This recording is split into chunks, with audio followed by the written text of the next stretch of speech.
key moments is to properly apply the glue. If you don't do this properly, all your efforts are going to go down the drain. If the glue doesn't hold down properly, the leather is not going to stay the leather, the Alcantara, whatever fabric you're using.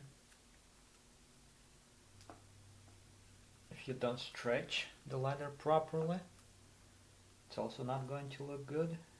Well, there is a lot of, as to any craft, I guess, there is a lot of key moments that you have to really be observing, or I guess things that you should be doing right. Some tools are required.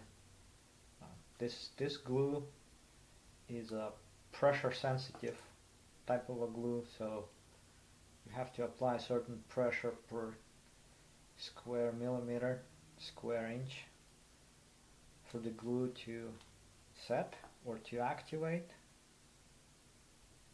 All the curves and edges are supposed to be done properly. So there's a lot to this, and that's approximately what this one is going to look like.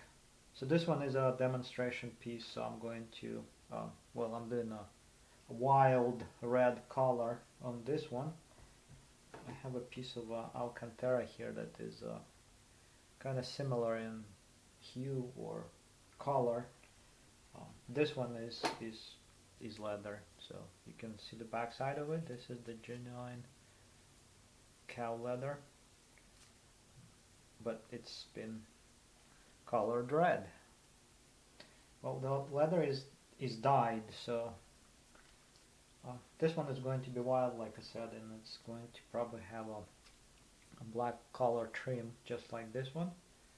And this handle shifter knob is finished in black leather and black color trim.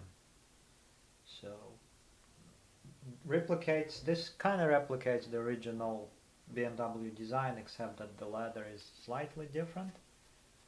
This is the original BMW leather that BMW uses. And you can see that there is a bit of a difference in the grain. This one is more of a smooth kind of a texture. This one is, by the way, this is not, what you see on BMW's leather is not the real texture. This is BMW designed texture. So there is a difference between like natural leather, I guess, and what companies produce. I can probably give you a couple of examples here. I have a piece of I would say normal leather, not a design leather. So this is what you usually get from places that sell just leather, but then again, there's like a lot of to it. So, but you can just see how the differences are, what the differences are. This is like I said, what you normally buy. There is no like real design to it. If you compare this to BMW's leather, there's a difference. And there's an example of another piece that's like right here. You can see there is a whole range of textures here. This is too small of a piece. Yeah, this is brown, and it's more or less uniform, but even when you get to edges, you can see how the texture becomes different. What else do I have? I have blue. So here's a blue colored or dyed leather, and this edge is fairly smooth, and this side too, and then you get to some places that are textured like that. So in that sense, you can actually choose your patterns. Whereas BMW's leather is more of a design leather. Where's the other piece? Here's another one, and it's more or less uniform. And here I was going to show. And here's two more design leather pieces, and you can see the differences. So this is one type, and it's called whatever it is, full grain, and that kind of looks similar to what this is, but the color is slightly grayish. And this piece here is a Napa Italia, and this one is a Ferrari black, color Ferrari black. This one is color matte black. And well, this is real leather, as you can see looking at the back, unlike some synthetics. And this one is much darker here. So the back side is the telltale, I guess, of whether the leather is real or not. But the face is something that the manufacturers have control over, and there can be different types of leather. So yeah, this is more of a uniform texture. This one is pretty much, there is a texture, but it's really fine, and it's like almost 100% uniform.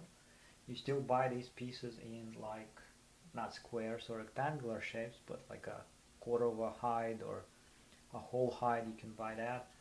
But the finish is going to be different depending on what you, I guess, choose. And this is more of a natural, unprocessed, I guess. And you can see this leather is fairly stretchy. And this one, that's the other thing, this leather is not as stretchy. So this piece here is also, well, this is more stretchy. This one is less stretchy. So all those things affect how your pieces come out, what they look like. And like I said, this one is red, and it started as this texture, but if you stretch it and pull it, that texture kind of disappears, and it's the same as if your skin has wrinkles and you just pull it, and well, I guess wrinkled leather. And here's actually the whole piece of that, and you can see how this side is like looks like an elephant really, and now right here it's less textured, more uniform and less grainy, I guess. And here's an example of black that is also like a lot of grain here, but even more on this edge. But well, it kind of disappears somewhat if you just stretch it. So if you do places, if you use leather in places that require stretching, you may actually end up having a bit of a different texture compared to what you start with. Unlike this leather that, as you can see, the texture is pretty much set, and if you stretch it or anything, it's really not going to change. So this is not going to really look different if you start pulling it. So that's the difference between some of the leather that can be used. And I'm going to, like I said, finish this in red. This one is a completely 100% Alcantara, and this looks really fun, at least to me. Well, this was a fairly difficult thing to do, at least for someone who's not that experienced. Well, I'm gaining the experience while doing this, but stretching Alcantara is a lot of fun, because it's got a direction. It stretches in one direction, and it doesn't really, well, stretches, like for example this way, and doesn't stretch this way. So when you apply it, you kind of have to figure out which way you really need the stretching to be going.